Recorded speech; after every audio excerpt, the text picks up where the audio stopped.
All right, good morning. Welcome to GC 365. We are on day 55 today, and my name is Pastor Sarah. I'm the little kids pastor at the Mill Creek campus, and I am joined today by my good friend, Ofa Herb. Hey. And Ofa has been involved in a few things at Gold Creek.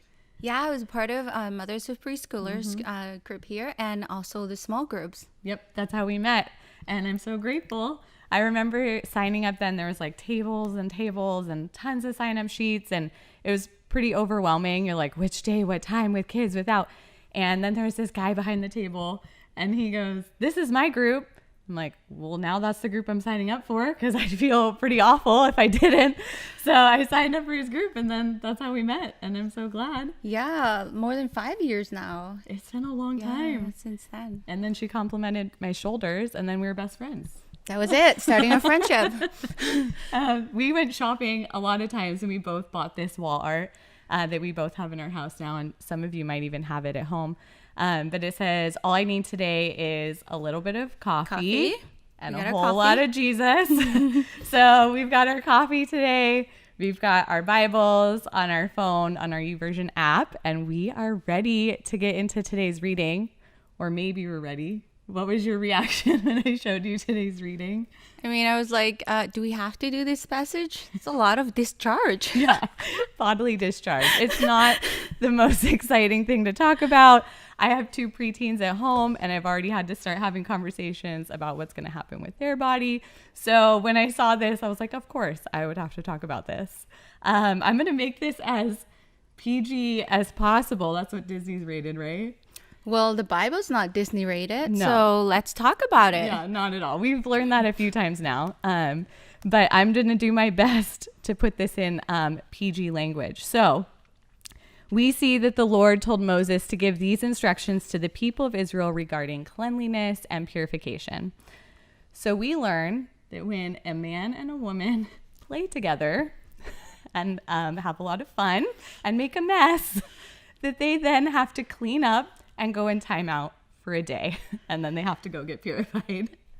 Then we learn that if a man plays and has a lot of fun and is happy and makes a mess, he then has to clean up after his whole mess and then go into timeout for 7 days and then get purified.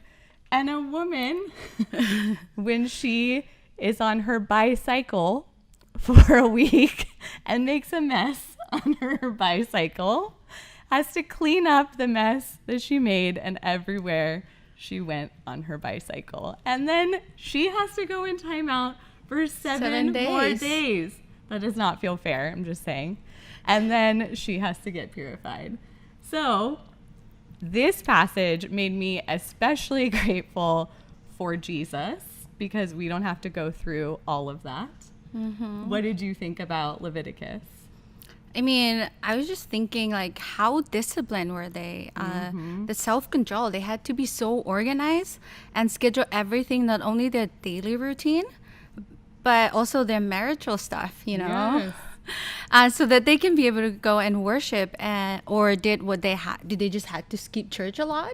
I don't know. I have so many questions, too. I mean, this process is a lot, and they had to have so many things. So I wonder, like, did they just have like a stockpile of all these things? I mean, if you told me that I needed to get a pigeon or a turtle dove, like, I would have no idea where to get that or what to do, but they had to know. Mm-hmm. So I do kind of wonder, like, what that looked like for sure. So let's see.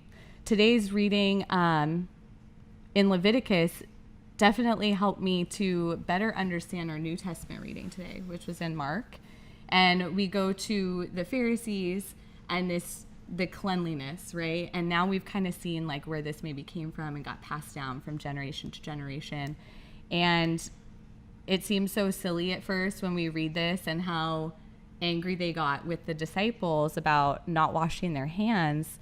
But I mean, if I'm honest with myself, like there's some things that I get upset about that are really silly. I know we have this rule both in our house to take off our shoes. Yeah.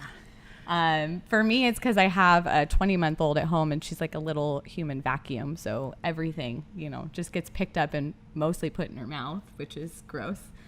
So I can see like now where this came from, but then we see Jesus, you know, he came to change their way of thinking. And he's saying, no, like none of what goes into your body matters. It's what is in your heart. And so you highlighted his response in Mark. Yeah, Mark 7, verse 5 to 8 says, "So the Pharisees and teachers of religious law asked him, 'Why don't your disciples follow our old age tradition?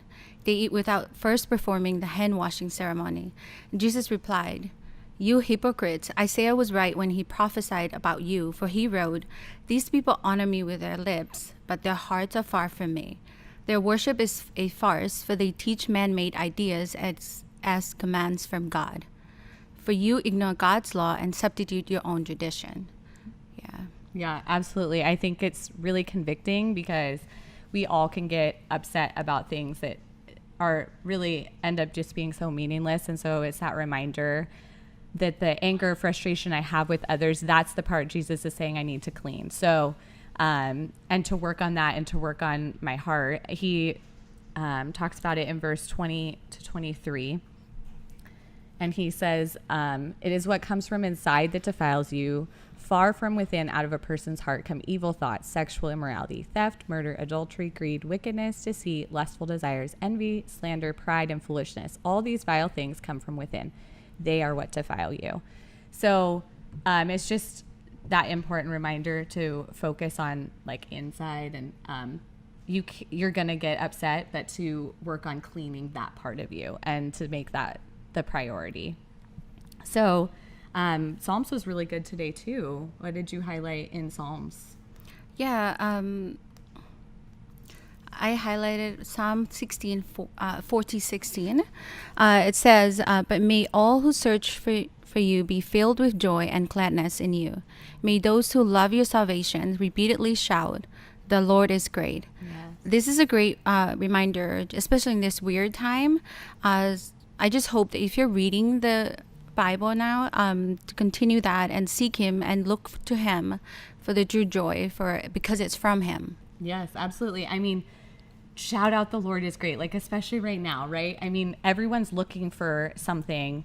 There's so much noise right now. And I was explaining this the other day. It's like being in a room with 5 TVs on right now, and they all have something different.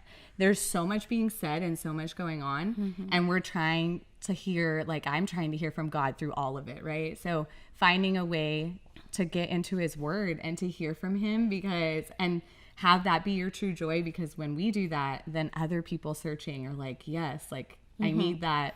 Where do I get that joy?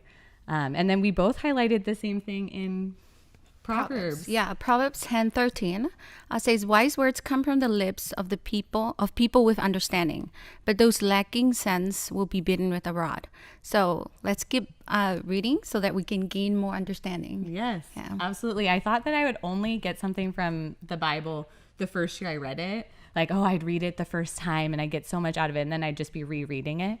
But it's kind of like life. Like, we have kids, everything evolves and changes. Like, my oldest is 13, my youngest is 20 months.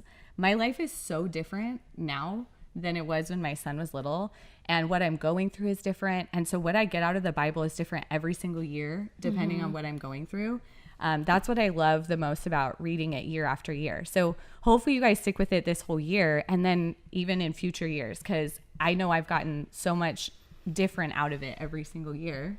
So if you enjoyed today's reading, if you had anything that came to your mind, please comment, like us on Facebook, subscribe on YouTube, share.